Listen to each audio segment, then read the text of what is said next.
Hello everybody, Jose Rodriguez here, and I am back with those prints that I told you about. I downloaded one of the images from the Library of Congress. This is Dorothea Lange image showing the plight of the migrant worker. And I don't know exactly the location of this shot, but it is beautiful. I also want to show you how well the Pro 1 can print impossible colors just with Pro Luster paper and the Pro Luster OEM profile using, of course, OEM inks. If you have a choice, OEM is king. This is prior to the B200 error, by the way. Have a look at this. Is this out of this world or what? This is clearly beyond anything that most printers can produce. Most common printers that I know of. Look at the intensity of those colors. Unbelievable. All right, that is it. I just want to show you that real quick. Let's go ahead and start looking at that beautiful image that I found. And here it is. This was taken in, I believe, 1936, according to the website. It is a 4x5 negative, as you can see. And normally what we used to do when I used to shoot 4x5, I used to annotate on the edge with some India ink. So the edge of the negative is clear because that was actually cropped off by the film holder itself. So the image within that 4x5 piece of cut film is actually a little bit smaller than 4x5. But anyway, so here it is in reverse, some annotation. I can't tell what it says because I would have to look at it on a mirror. It just has some numbers, some codes. And down here is one notch, one notch, one notch, one notch. And that was a way to identify the type of film that you were using. Down here it gives you, it says, again, it is backwards, so I can't read it very clearly. But anyway, it says nitrate, so apparently it's talking about the base. Boy, this looks like some of that very flammable film. And then over here it says Kodak. So this is before celluloid, apparently. Anyway, as far as I can tell, regardless. But it is a 4x5 negative. I assume she probably used a view camera, possibly. At the very least, a 4x5 press type camera, which used a viewfinder based on rangefinder type focusing device. Here are her two kids. They did not want their photo taken, apparently. And here she is.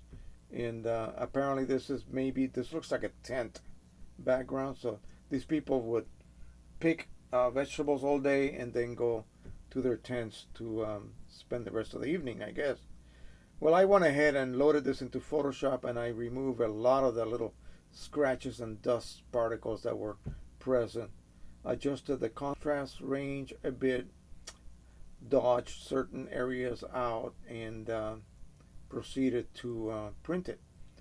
Now, some purists might say that I shouldn't have done that, but remember that back then the only way to make these adjustments were actually in the darkroom or doing the film developing itself. And all you could do is either overdevelop, underdevelop. You can do some special techniques to allow highlights to be suppressed, allow shadows to be enhanced. And Ansel Adams was a pioneer at doing this. And I don't know whether Dorothea did that type of extensive type work in the darkroom, but possibly she did. I think she was more of a photojournalist than anything else, not a pictorialist like Adams was. By the way, there is a complete collection of Ansel Adams's portraits of the Japanese people, Japanese Americans that were put in camps after Pearl Harbor. He documented each one of them in 4x5 film. And all of those images are available for download. Amazing. Anyway, I just wanted to share this with you. Go to the Library of Congress site, and I guess there's a section on photography, and you will be able to look at all of the whole collection. And often you have downloadable images, either in JPEG, various resolutions. I usually try to get the highest resolution, which is TIFF, and probably we're talking about a quarter of a gigabyte in size most of the time. All right, I have a friend, a very good friend, that's a viewer, Judy Konopka, I believe her name is, and she does this kind of work. She has a wonderful website. If you guys are interested in looking at it, I'll give you the link. She just sent me a link to her brand new website. Basically, she sells different size renditions of these images. Again, they're out there for the use unrestricted. You can actually use it to make money. And so she makes beautiful and large versions of these images, beautifully restored again and masterfully printed. And they are great for offices. They are great for interior decorators who want to use them, say, for staging a brand new property.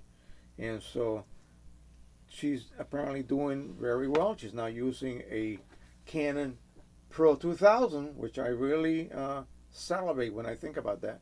24-inch printer with dual roll support, wonderful machine. And so that is really great. Again, Library of Congress, look at their photographic section, and you will be able to experience going back in time. Thank you once again. Don't forget to subscribe, share, and like. Until the next time, happy printing, everybody. Have fun on the time machine, as I did. Bye-bye.